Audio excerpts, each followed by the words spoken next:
The naming ceremony is an important part of African traditional culture. Africans believe deeply that the name a child is given has a very significant role to play in who the child eventually becomes later in life. So these rites are taken very seriously. Aside this, the ceremony also serves as an unveiling of the infant to other family members, relatives, and the greater community as they witness it to shower their blessings and good wishes to the newborn and the family. I'm going to walk you through four different cultures, African cultures, and how they celebrate their naming ceremony. Sifudu is a ceremony that is performed by the people of Umtata, which is found in the southeastern cape of South Africa. This ceremony, which is performed between the 3rd and 14th day after the birth of a baby, is very similar to rites that are performed by many other tribes across Africa to cleanse a baby after the birth. The leaves that are collected from the Sifudu tree are used to start a fire in the center of the hut. These leaves have a particularly foul smell. The smoke that is produced has a tendency to irritate the eyes, mouth, and nose. A woman will be seen holding a newborn by its head and lowering it into the smoke, which provides the child with such a shock that it is unable to cry. Absolutely scary, right? Oh, I thought so. After whirling the baby about in the smoke a few times, the caregiver returns it to the mother, who is seated, and the mother quickly sleeps the infant under one of her legs, then under the other.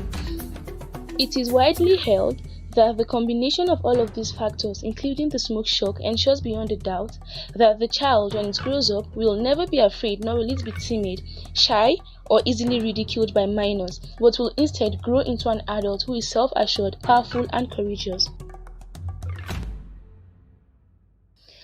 Yoruba naming ceremony in Nigeria. A child's name is given during a ceremony that takes place after 7 days after the birth of the child. The circumstances that surround the birth of a child frequently have an impact on the naming decision that is made for that child. Elders of the community are the ones who usually choose a name for a child. However, other members of the community can choose a name for a child for a token fee. In most cases, the ceremony is supervised by an older person who is frequently the child's grandparent. Following a brief prayer at the presentation of the infant, the ceremony continues. Following that, prayers and songs of gratitude are offered as a way to welcome the new member of the family. The event will then be officiated by an elder with the usage of 7 symbolic artifacts. These items are typically used to signify the hope for the road towards a successful life. Traditional commodities like salt, honey, kola nuts, dried fish, water, beans cooked with corn, and palm oil are used in the offering of prayers. The Akan naming ceremony in Ghana. The Akan are the ancestors of the people who established the kingdom of Bonoma and may be found primarily in the countries of Ghana and the Ivory Coast. The naming ritual is traditionally held on the 8th day after the infant's birth as a measure to ensure that the child has arrived to stay and will not be living prematurely, which is dying and going back to the world of the ancestors before its time. They give each of their children a name that is based on the day that they were born. The Akan people have developed 7 names for each gender over the course of their history, and each name refers to a different day of the week. There is a possibility that the newborn will be given an additional name after this one that honors either living or any deceased relatives or the events that transpired during his or her birth.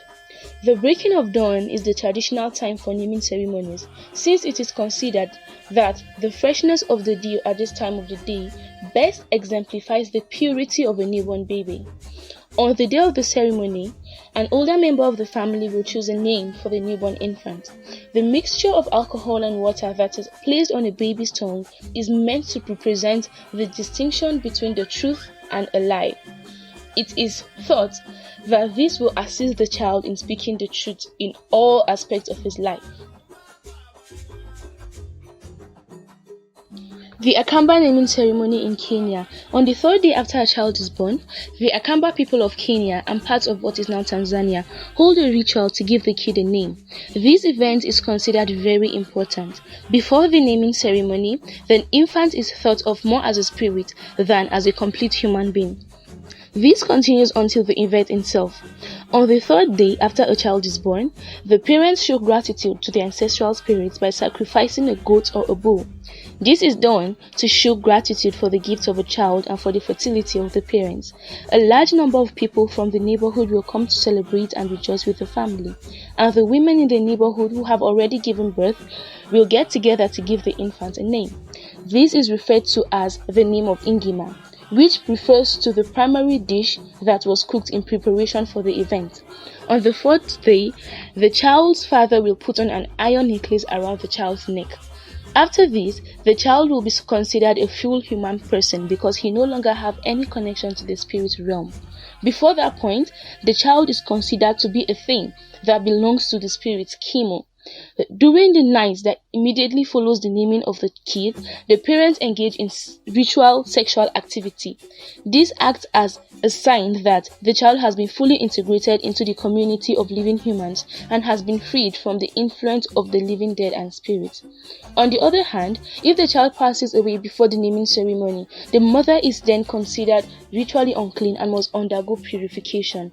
The moment when the child's grandmother or any elderly female relative makes the announcement that the baby's name has been given, that is one of the most remarkable parts of the ritual, and it is seriously celebrated.